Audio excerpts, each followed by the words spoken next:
This is the PlayFootball.com podcast, and I'm Jeff Fisher of High School Football America. It's Rewind Wednesday as we go back to my interview with NFL legend and pro football and college football Hall of Fame running back Earl Campbell, who was the talk of Texas during his playing days at Tyler High School in East Texas.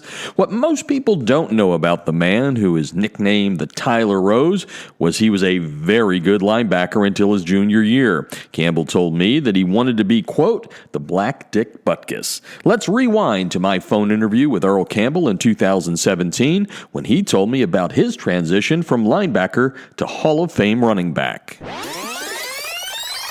So one day I was going to practice, and Coach Nelson and this running back coach I had named Lawrence LaGuire, everybody called him Bush.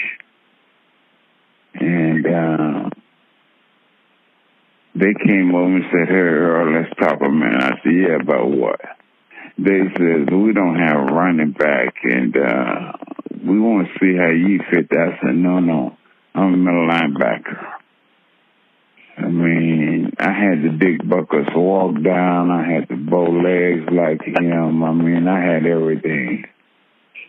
And that was my hero when it comes to being a linebacker. So I ran the ball 2 or 3 times in practice, and I literally just threw it down, played like I was fumbling because that's how bad I didn't want to play. So Coach LaGuire got to talking. He says, "Earl, come here." He had a very deep ball board. Say, "Man, come here." And he and Coach Nelson had gotten talking. He says, "Hey, if you hold on to that ball one time, we'll have to think about this linebacker thing."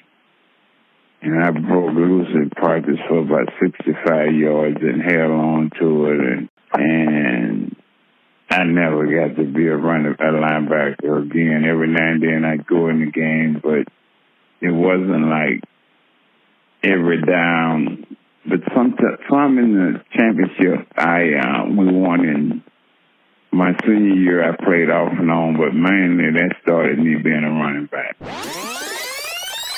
You know, sometimes I sit like I am now watching Tiger Woods play golf and Bubba Watson and Rory McIlroy and all these guys. And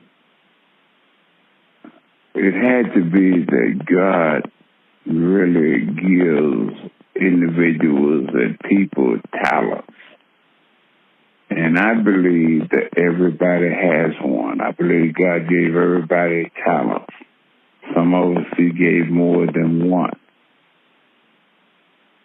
So by the time I was in about 5th grade, I really started liking football. Mm-hmm.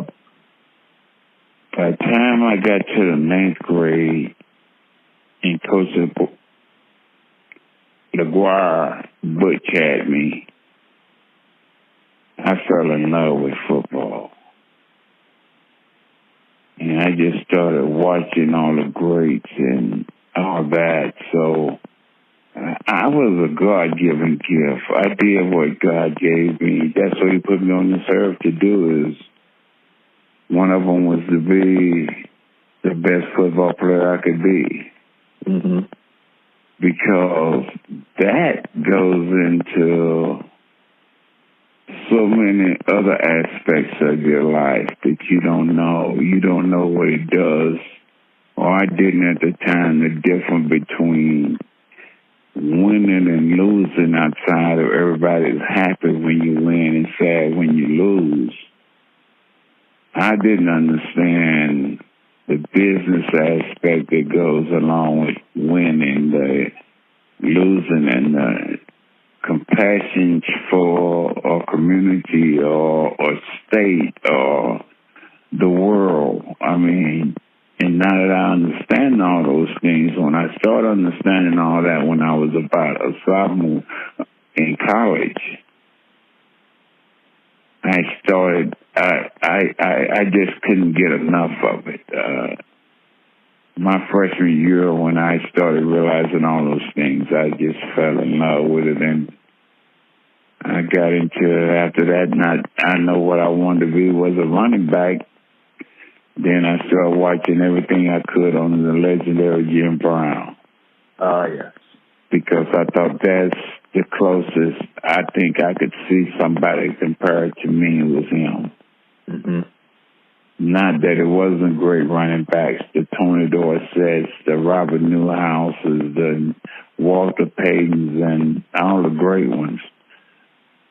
The only one I saw out of everything that could flick my bick was a guy named Jim Brown. When was the last time you heard someone utter the phrase, flick my bick? A true PlayFootball.com Rewind Wednesday interview with NFL legend Earl Campbell. Hey, coaches, don't forget to check out PlayFootball.com for some great resources that can help you improve in the coaching profession. Next week on PlayFootball.com's Rewind Wednesday, I'll talk with NFL legend Raymond Berry. I'm Jeff Fisher of High School Football America, and you've been listening to the PlayFootball.com podcast.